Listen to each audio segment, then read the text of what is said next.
This is the Matt Report, the voice of WordPress entrepreneurship. If you're running a WordPress freelance business selling themes, plugins, or client services, this is the place for you. Learn more at mattreport.com and subscribe at mattreport.com/subscribe. And now, on to the show.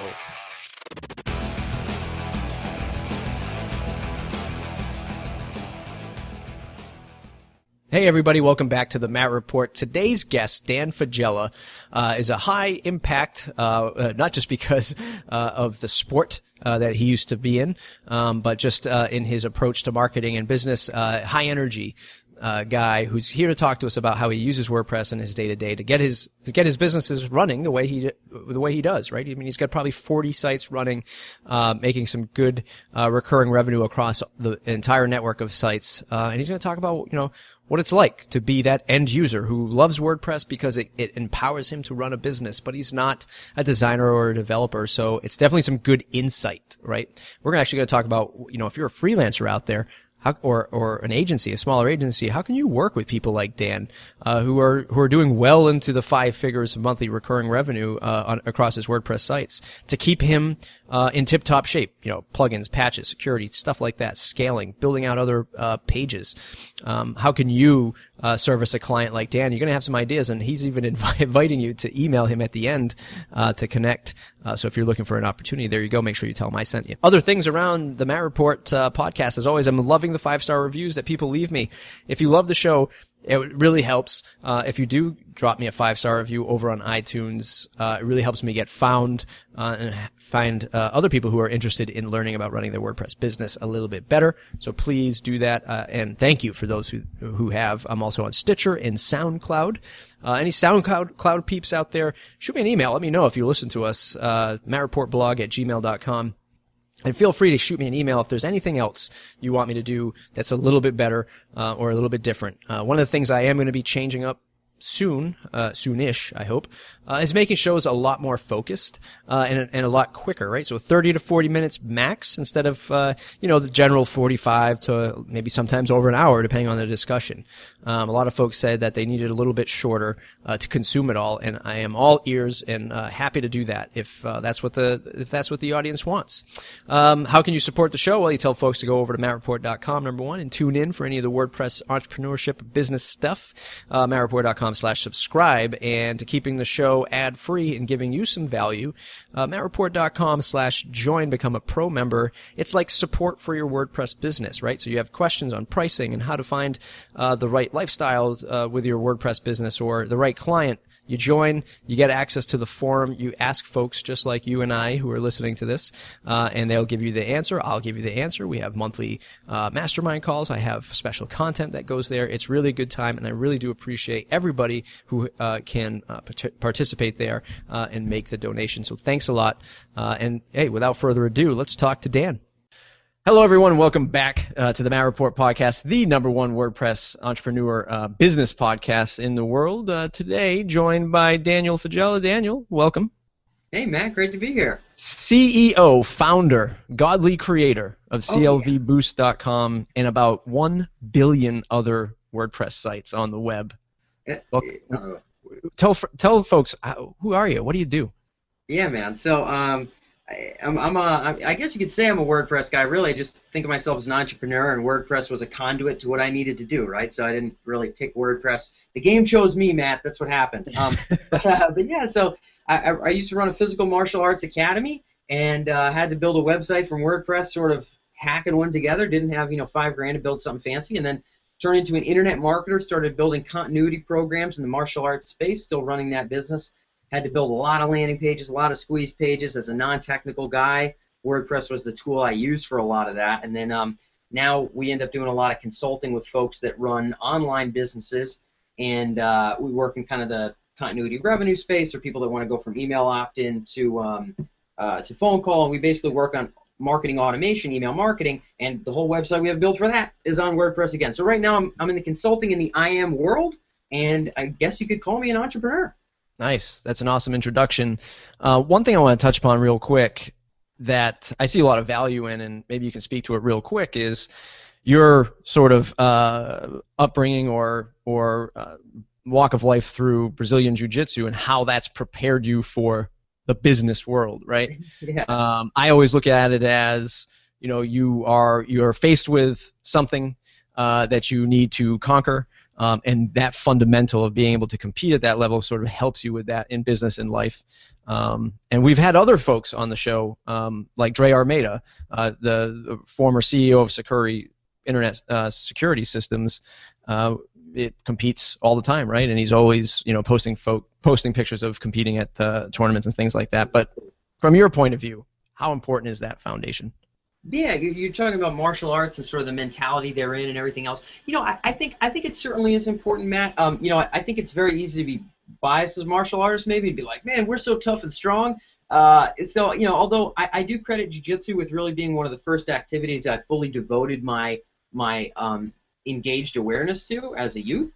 I think ultimately, really any activity can be a conduit to cultivating that within yourself, but I think martial arts is a great tool to really see what you're capable of, and when you know what really pushing yourself is like, and when you know what it's like to get choked unconscious or punched in the face, a lot of other things become a little bit less of a big deal, like waking up early or drinking a lot of coffee or other things like that. So it's a little bit of a perspective thing. So really I credit sort of the mentality and hard workedness to certainly martial arts, but also reading a lot of Plutarch. I don't know if people are familiar with who Plutarch is, biographer back in the day, famous Greeks and Romans. Kind of real struggle, real hardship, takes you out of your perspective of kind of the soft whiteness and often in which we are immersed, and martial arts helps with that too. So both of those things really were good conduits to imbuing some good work ethic, I think. Yeah, absolutely. And I think a lot of, especially the new freelancers who are just coming into the scene of things and maybe just finally quitting their job, or this is what they're doing after they sort of quote unquote graduate, and they think it's going to be all, rainbows and sunshines, working out of Starbucks, and it's just so easy to make this living, and then they start to complain about, gee, I got to talk to somebody, I got to actually go to an office, that kind of thing. I got to sell somebody something. Yeah, I got to sell, exactly. Oh, jeez. I got to tell somebody to get a credit card out, for crying out loud. I know. So let's talk about your various properties and sort of what you're doing with them. And I'm interested from the angle of the sort of WordPress user, right?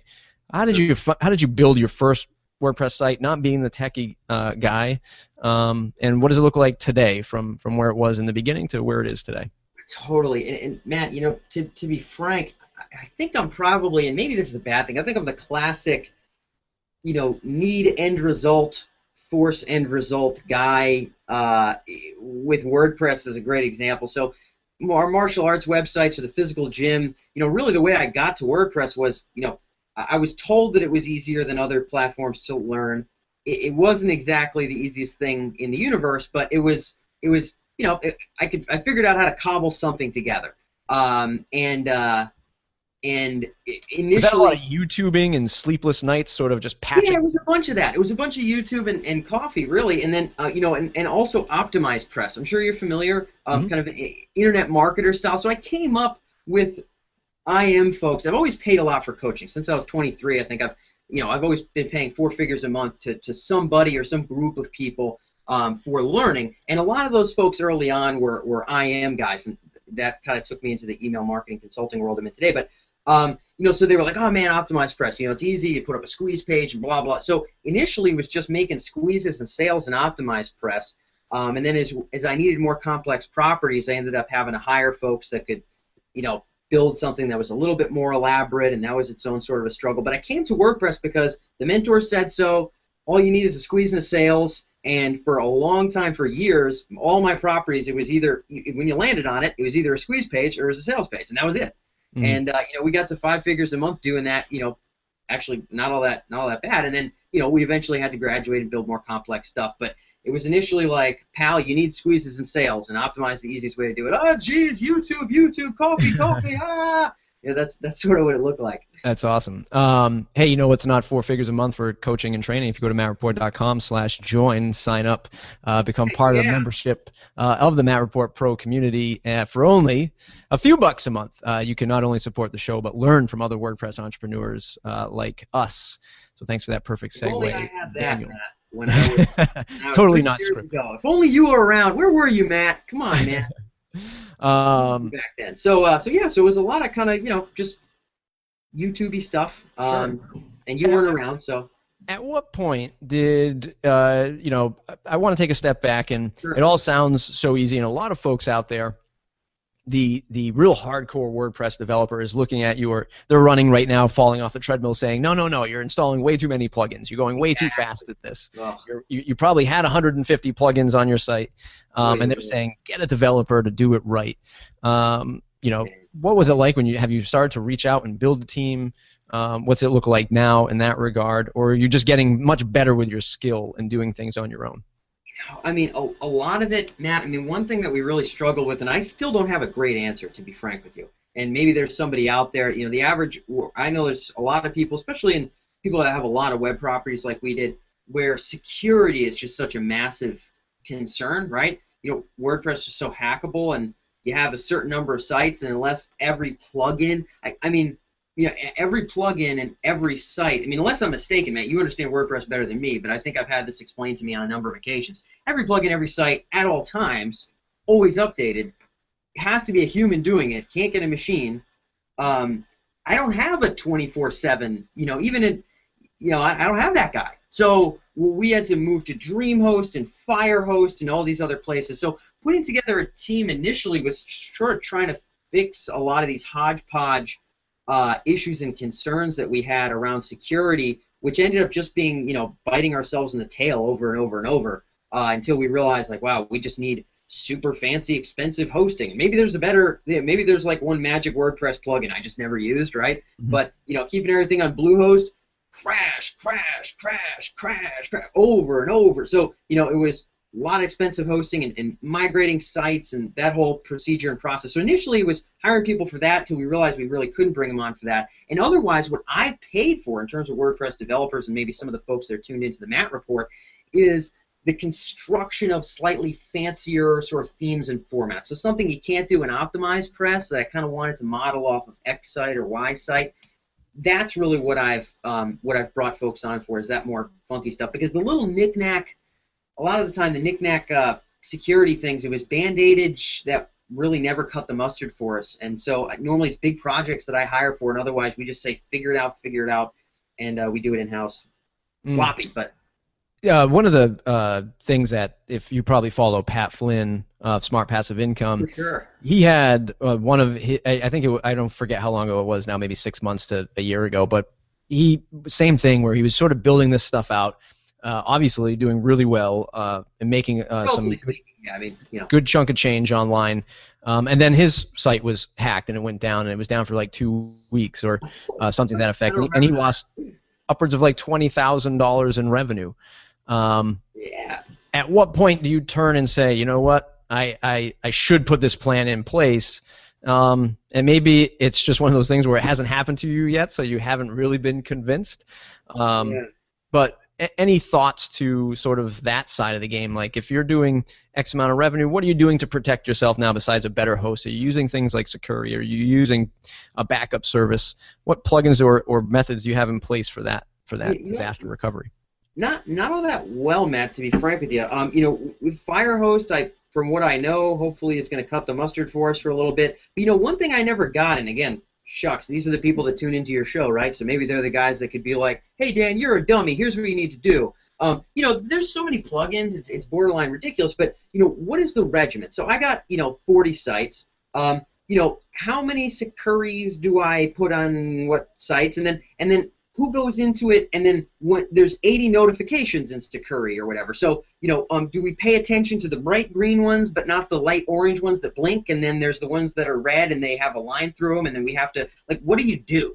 Like, what is the, like, what I like to do, so for marketing, we have standard operating procedures. It's like, open, email file, like, comprise X number of affiliate offers, comprise X amount. Like, I'm really good at broadcast email and making dollars with those, but I don't have an SOP, a standard operating procedure, where, hey, it's Monday.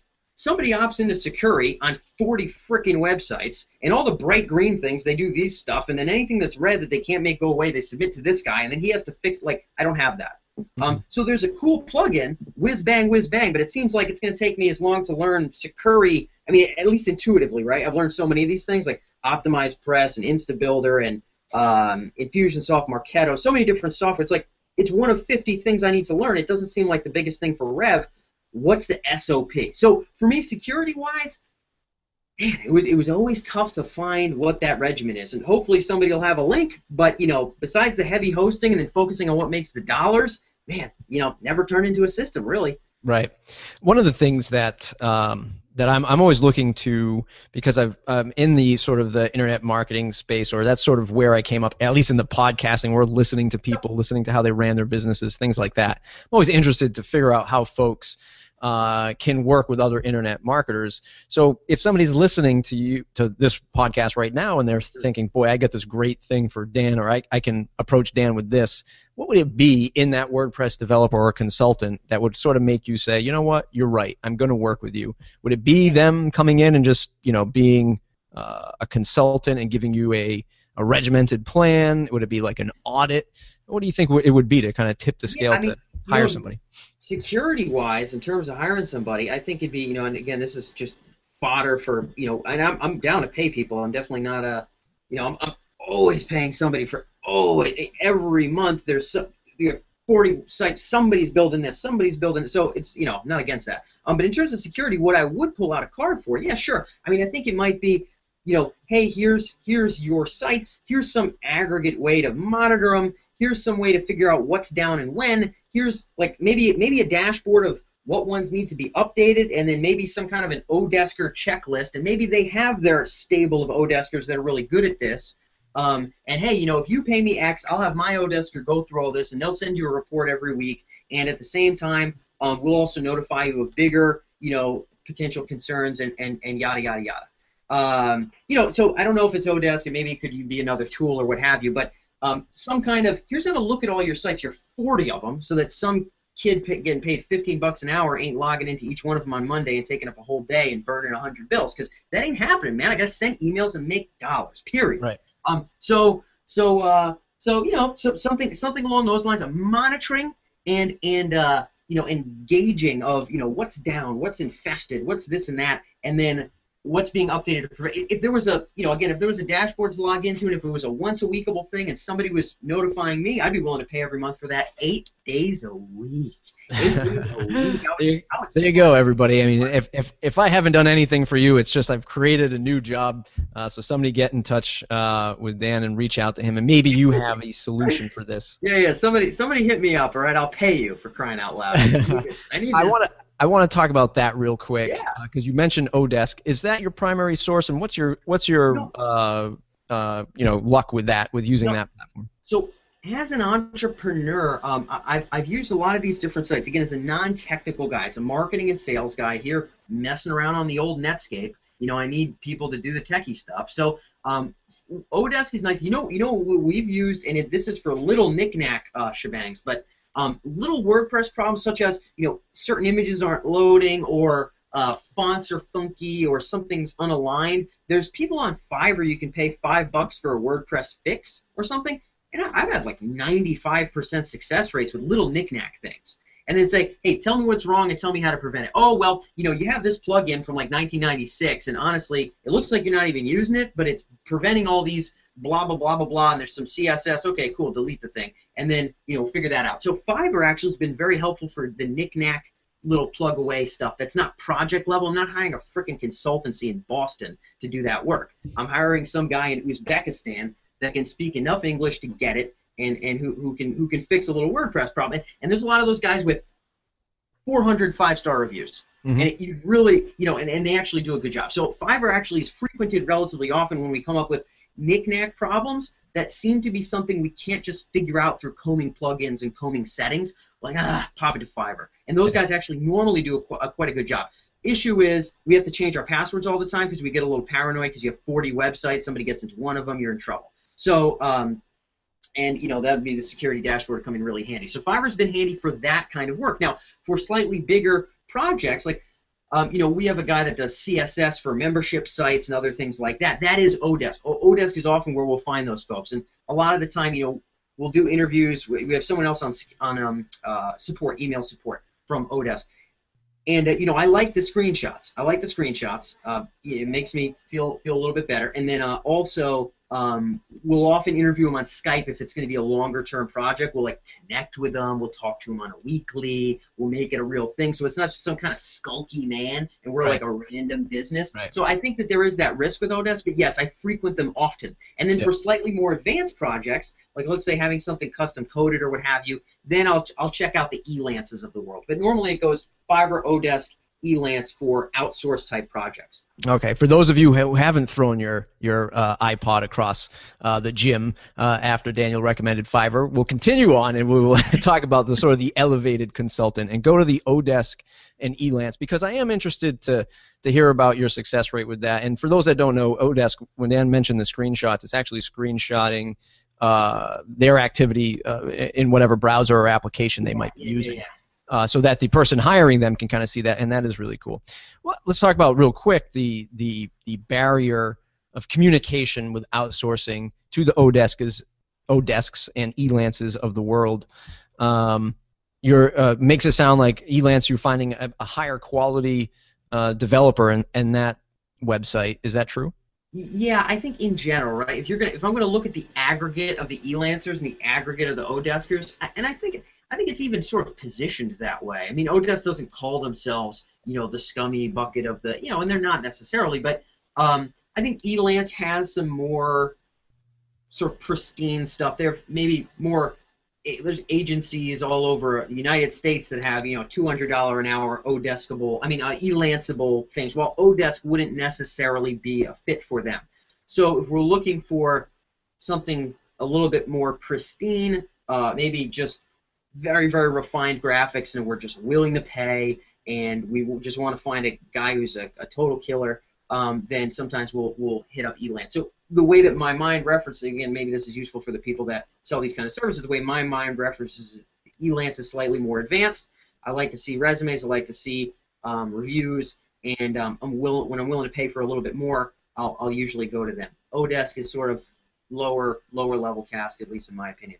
Here's why I think this is important for the listeners, because if you're somebody who's just starting out, or maybe you're just partnering with somebody else to grow your virtual agency or digital agency, whatever, these are places that of course we all say, no, you don't want to do that. You want to raise your rates. You want to sell on value. You want to sell a project. You want to sell your hours. You want to charge $150 an hour, not $25 an hour. These are all great starting places to pay the bills, right? So when you're just starting out as a freelancer and designer developer, these are great places you can jump into to get hired. If you've never done customer interaction before, or customer sales or support, these are great places for you to join in the interim and have a 6-month to a year plan to elevate yourself, or just continue on that path. You could find great results, like Dan was saying, in Elance, and charging a higher rate, right? And just becoming the premium 5-star rated person in the U.S., charging $125 an hour, and you're getting most of your traffic through this site. There's nothing wrong with that. So definitely check these places out, and you'll be able to find other businesses, that are looking to hire you. And it's a great learning place to learn. Let's flip the script a little bit and now start talking about the marketing side and how you're driving traffic to your existing sites. A lot of the folks listening to this are either launching sort of their own digital product in the WordPress space, be it some kind of training in WordPress, or a plugin, or a theme. What's the number one thing that these folks should be doing in today's heavily marketed digital marketing world with so much noise? How are they going to break that barrier? Yeah, and this is something I'll often find. I'm here in Cambridge now because I'm really working in more of the startup space, and ultimately I'm here to invest, and I'm looking to kind of transcend a lot of previous business activity and get into more things like that. But I'm working with more folks who are working like tech guys, right? Not so much marketers. So I find that folks that are building themes, your average theme guy, simply because the environment he's in, often has a little bit more of a if you build it, they will come mindset than an internet marketer who maybe has sloppy code skills, but at least gets that he's got to get dirty and sell a human in order to eat food. So I find a lot of the time your WordPressy theme guys are the eat what you kill, or just cross your fingers that 2 months of building this thing and burning savings is going to make some amazing explosion happen. I think that a lot of the time that's just utter insanity, and a lot of the time it's like the tech sort of like nuanced focus that really takes away from the focus on marketing. So for me, in terms of what would matter there, for folks. If I'll tell you some of the things that I'm doing, Matt, and maybe some of the theme folks can pull from something similar. So number one, when you can find a profitable paid channel, you can make it work all day long, and there's folks in the theme space and the plugin space that are certainly doing that. So in other words, if you can have an opt-in page for a free blank, which will lead succinctly to the sale of blank, blank, or all of the above, or a monthly program such as what you have, Matt, or what I have in many different niches. If you can find a way to spend $1 and make $1.50, that's great. The thing is, though, you actually need an email sequence that actually sells, and you need sales pages that really convert. You actually need to test all those things. So we're burning a lot of pay-per-click money to make a lot of money at the back end, but that involves real marketing skills. So building a solid and succinct funnel makes you independent of SEO, independent of a lot of these factors. You can just buy traffic and make dollars. It means you need a good email funnel. It means you need solid sales pages. It means you need to test. Number two, in terms of driving traffic, one of the things that we did early on was finding ways to do joint ventures and partnerships. So let me give you a cool example here, Matt, and I think hopefully some of the theme folks can really tune into this. Is in the martial arts space, I started off with a couple 100-person list, really small. But what I did to get people with big lists and big followings to promote my stuff was, in addition to coming up with an affiliate program where they would get a really thick cut of whatever they sold, I wrote really good content to put on a number of different sites. So I became sort of, and this was scrapping. This is not Dan in his Beamer with the laptop up, like, oh man, now that I've made it, I can take the time to write. This is me after an 80-hour work week in my physical martial arts gym, pounding out articles, just doing the deed, right? Doing the deed. So wrote the articles, became sort of a trusted writer of good content in a number of different sites. Now, what I did then, and literally anybody can do this in literally any niche, and I've taught people and told people to do this in niches from make beer in your basement to teach jazz piano to you frickin' name it. And themes is no exception. So you become an authoritative writer. You have a login on these sites, and you're a regular contributor on these sites. You do the interview thing, Matt. So you're familiar with this. You interview an expert. You interview an expert who for a doggone fact has a massive following. You write about that guy on, let's say, your site, but you say, hey, Billy, as a sidebar here, I'm pumped to have this up on the site and on our podcast and whatever else. In addition to all this, I'm super busy in this space, so I'm also writing for whatever it is, right? All these app and theme sites. There's oodles of them, and people love this stuff. So I also write for blank, in this print magazine, and I know that you're really working on and promoting blank these days, and shucks, I could take these insights, work in that product I know is really important to you, or this event that's coming up that I know is really important to you, and I can get this thing on half a dozen websites like within next week, no problem. And I think that would be some killer, and to be frank, I'm willing to put in the time. Billy, I'm new to this game, but man, if we could work something out back and forth, even if it's a couple emails and some Facebook message over the month, I would put in the grind hours. Is it would that be cool? Now, if you did 45 minutes of rapport building talking, who's going to say no unless you're an idiot? Right. Honestly, you don't know. I'm not playing games though. You'd have to be an idiot. Yeah. You'd have to literally be an untactful, unsophisticated. You'd have to be dumb. You'd be inept. So if you're not inept, then you can get some kind of a joint venture arrangement, and then honestly, those big pumps from JVs just for blog features was what took us from 0 to 20,000 people on our email list in 8 months or so. And anybody in any space can hypothetically do that. So JV pumps to fill your initial list rather than kind of crossing your fingers for SEO is, in my opinion, the quickest conduit to a big list and a big following that you can then promote your themes, your content, your apps, whatever it is to over and over and over. So I highly recommend that. Yeah, there's a lot of stuff, a lot of takeaway from that, and some of the things that have been on my mind recently is I've heard a few. I won't mention names, but those who follow will kind of figure it out anyway. There's been a lot of chatter amongst other WordPress shops who are either theme shops, either selling off and just saying, I'm done with this, I don't want to do it anymore, or others who are scaling back and saying the theme game is changing, and it's not the same market, it's much harder, it's saturated, so on and so forth. And I was reading a particular article from a founder who scaled back his team from 6 people to now 2.5 or something like that. Saying that, look, if you're not marketing enough, you're not going to sell. If you're not reinvesting in products every 30 days, you're not going to sell. If you're not doing something and reinventing your older products and kind of refreshing them, you're not going to sell. And I read that article and I said, well, this isn't anything new. This is business as usual to me, right? I mean, the car, growing up in the car industry and seeing a Chevy Silverado change, every 3 years and reinvest and rebuild. This is common. If you're not marketing, of course you're not going to sell. So when you're in that up and to the right curve of success and you're just sitting back taking in the money, you should have just realized that something's going to burst at some point, and there's going to be more competition. Things are going to change. If you don't take that opportunity to reinvest and iterate and innovate, of course you're going to realize that you have to scale back. It's common. So that is awesome advice. Yeah. Let's talk about, and we started to talk about it earlier, but let's talk about it a little bit more. On now that you've got all these marketing channels firing off, email, landing pages, what else? What other technologies are you tapping into, especially for the CLVboost.com? Are you using Mailchimp, Aweber, building your own platform? What technologies do you use there? Totally. So really, what I tend to really focus on. So what we've built the martial arts business from 0 to 40 plus a month doing, and what I've built the consultancy off of is really marketing automation and email marketing. Being able to set up systems and automated systems to be able to sell products. So a lot of folks are again, email is treated as unimportant sometimes because it's free, especially if you have Mailchimp and a free account.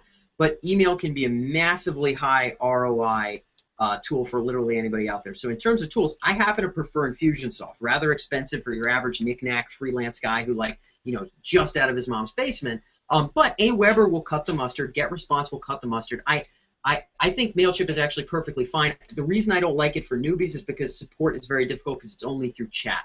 So I actually recommend going with Getresponse initially for most newbies. I think it has all the same functionality, but I think you need, the way I've learned every tech. I don't know about you, Matt. I mean, maybe you have the genes, right? Like I didn't have the genes, right? So I have to call humans and be like, hey, I'm on this page.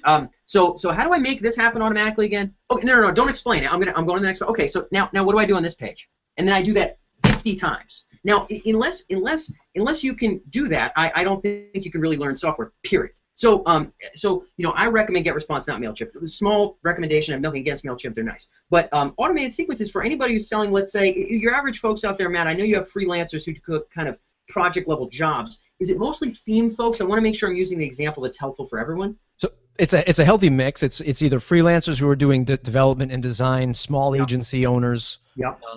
Also hiring people to do this stuff too. Okay, so check this out, small agency owners. So actually this is really big. So service-based folks leveraging marketing automation is massively useful. So we're actually revamping the entirety of the automation on CLVboost.com. People can see sort of the basics of it. There's a white paper. We have a little bit of a sequence there. But the service-based folks, I'm going to give you an example of a consultancy. It was actually in a different space. This is a crowdfunding space. But this is an example for everyone out there doing design, development, whatever. And they realized that their buyers basically fell into 3 categories. They had content creators, entrepreneurs, and marketing agencies. And they realized that any of their buyers fit one of those buckets. So any design person out there, if I said, what are your buckets? You could probably bucket your humans into different buckets. Let's say 3. We want to keep it reasonable. You could be like, well, I have tall people. I have, no. Let's put them in 3 buckets of categories that are meaningful for the type of communication they receive. So understand this real quick, Matt. The marketing agency needs to be sold differently to get on the phone to start paying you than the entrepreneur, than the content creator. The marketing agency wants you to talk about how you're this white hat solution and they can pay you and look like the star when you're doing the film work for this crowdfunding project. The entrepreneur wants to know you can take their product and make money. You can blow this thing up. Their invention, their hard work, their grind. You talk sweat and dirt with them, and you talk making money with them, and that's what's going to convert them. That's what's going to get them on the phone. So agency people need like newsletter subscriber to phone, and that's a way you talk to those people. For the content creators, they want to see their baby sort of take off. They want this dream and vision to be. So these people actually have very different buy buttons on their chest. And if you want to push those buy buttons, it's very difficult to start cold calling out to all the content YouTube creators of the world. But if you have a newsletter, you have an ebook, you have a white paper, and you can segment on the front end as to, why are they here? Who are you? What are you interested in? Oh, I'm a marketing agency. Oh, I'm in this, oh, I'm in that. Then you have a 6 or 12 email sequence that has success stories of only entrepreneurs, and that's going to the entrepreneurs, they buy. Or they at least get on the phone with you. If it's all content creators talking about vision and they made this product was beautiful and use words like, again, like vision and dreams, like the content creators, they like that. That's what gets them to the telephone. So their autoresponder sequence works that way. So if you're a small agency and you can fit everybody in an individual bucket, if you have a white paper, let them tell you who they are. Let them tell you what they care about, and then let them sub-select themselves into those categories. So if you have follow-up, instead of just dumping them into a newsletter, cool, we'll just dump that vanilla newsletter on them on the first of the month. No. Let's take them through a 12 or 6 email sequence that converts them to the telephone. So small agencies, marketing automation, highly, highly useful tool. We use it literally every week with no exceptions here at CLV Boost. That's amazing. That's amazing advice, and it sort of piggybacks off of what you were saying before. A lot of these, there's the agencies, and the agencies are, probably primarily focused on how to find these new clients, and you hit upon that. But I want to go back to the plugins and theme developers. Totally. Definitely have that. If they build it, they will come mentality. They have it all day.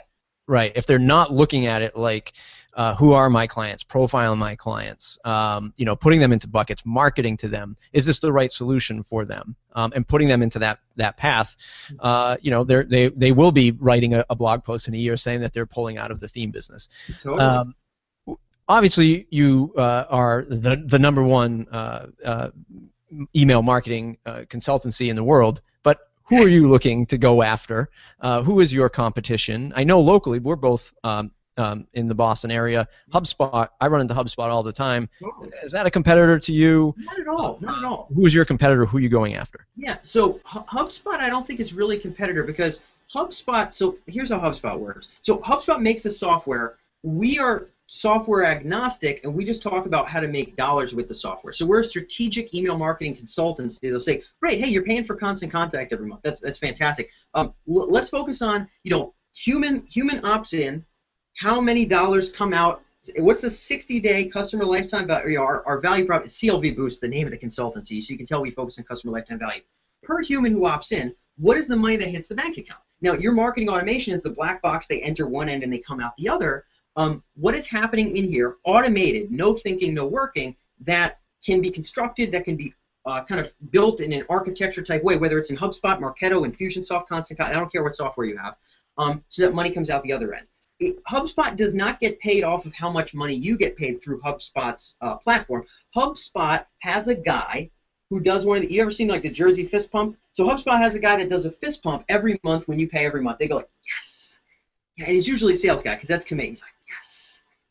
They don't say yes when you actually make money. Now, that's not saying HubSpot doesn't care. That's not saying I don't have respect for HubSpot. I have respect for them. I think they do care. I think they're an exemplary and fantastic company. But they're not in the business of, hey, our whole value prop is making you more money with the software. They're in the business of, we need to sell you the software, and then by golly, we got to sell more. So we say, hey, now that you're paying for HubSpot every month, we should really be structuring a front end that maximally converts people. So we work with people in the app space. So we're talking about themes and apps. So people in the app space, where it's really all about retention, getting them back engaged with the product out of freemium mode and into premium mode. So, how do we get them re-engaged? Do we say, oh, well, we put them into freemium, so they'll totally visit it once a week, and then eventually they'll convert?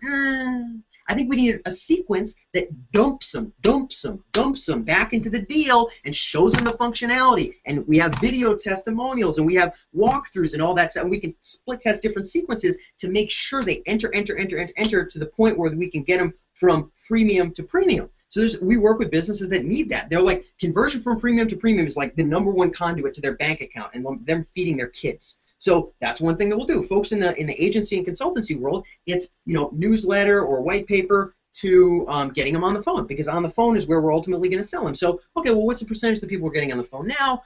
What's our conversion rate from the homepage to opt-in? So we focus on the strategic level of how to use the software. So HubSpot for us is not competition. They're one of the great tools that we help folks use to make sure that they make those bucks. But we're results driven, if you understand. We're not selling an actual software thing.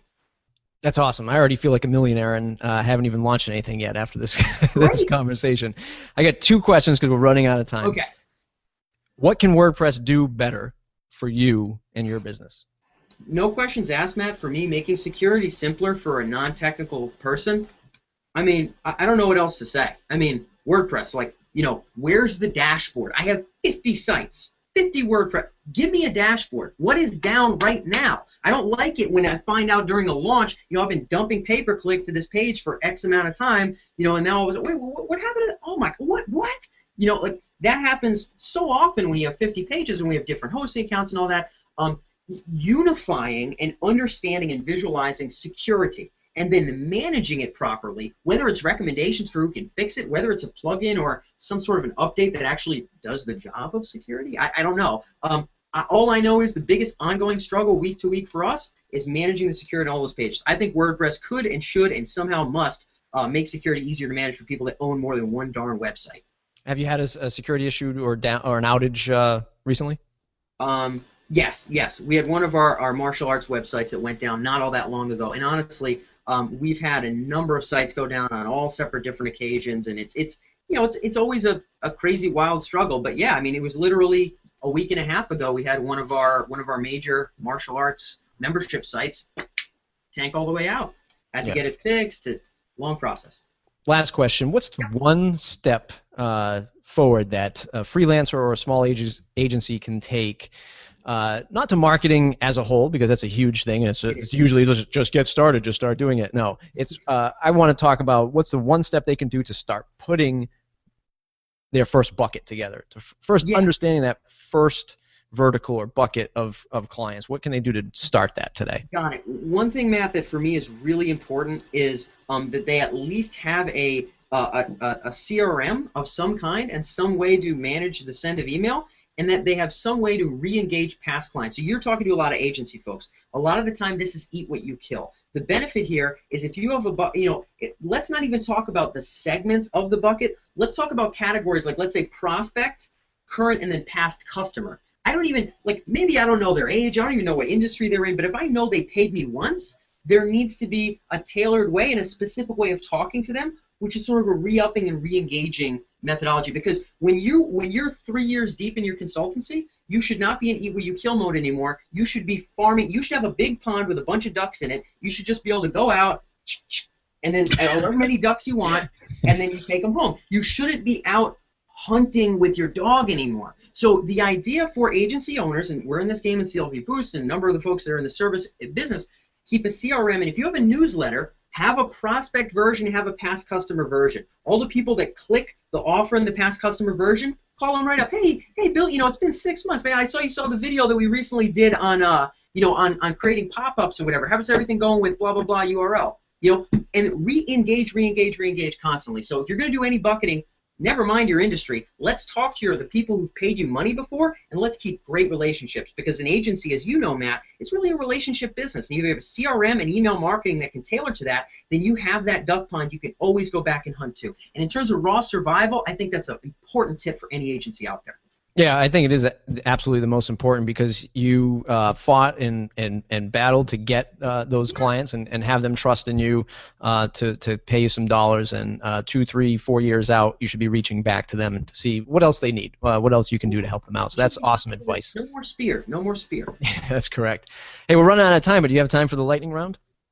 Lightning round, sure, Matt. All right, let's do it. I like lightning rounds. All right, we're going to skip right to the lightning round. I'll ask you a series of quick questions, and you'll have a series of quick answers. Oh, right. What's the one plugin you cannot live without? Oh, goodness gracious. I have a, man, we got to go fast on this one. Oh, Instabuilder. Okay. What's a favorite WordPress or business book? Business book. I like Lean Startup, to be honest with you. I hate to be a fanboy, but I am. That's okay. What's a quote that you live or run your business by? Know thyself. What's the best business or career advice that you ever received from someone? Know thyself. What's the longest a client project or a project in general has taken for you? 8 months. If you had to switch to another CMS, or off of WordPress, what would it be? I would cry myself to sleep at night. That's now the fans rejoice and they say, we like Dan. No, I'm just kidding. Who should I interview next? Oh man, I like a lot of the internet marketer type folks. I don't know if you've had the Yoast guy on though. Yeah, I'm honestly, in terms of a guy that's well known in terms of this whole plugin space and whatever else, I think he'd be a really interesting guy. And in terms of helping your average audience, sorry I'm going more than a blitz answer, but I think he'd be fun. Awesome. Yeah, I'm going to try to reach out to him. Well, Dan, look, it's been an amazing interview. You got tons of awesome advice. Just joshing with you about sort of the quick ways of getting a WordPress site up, but I think the value that you brought to the table for helping us build a better business and to be smart about what we've done up to this point is just phenomenal. Where can folks find you on the web to say thanks? Yeah, totally. CLVboost.com. So we talked a lot of fancy email marketing stuff. We have a pretty basic rundown of plug-and-play stuff people could use for marketing automation, email marketing right on the site that's kind of downloadable. Or if you just want to ask questions, you can find me there too. So CLV stands for Customer Lifetime Value, CLVboost.com. That's it. And hey, if you got some kind of security consulting business, reach out to Dan. Let him know what's up and how you can help solve his issues with managing 40, 50 plus websites at a time. Everybody else, mattreport.com/subscribe. Join the mailing list. And hey, if you're interested to learn how other entrepreneurs are building their business, mattreport.com/join. Get your biggest questions or biggest challenge questions answered in the forums. Till next time, everybody, thanks a lot.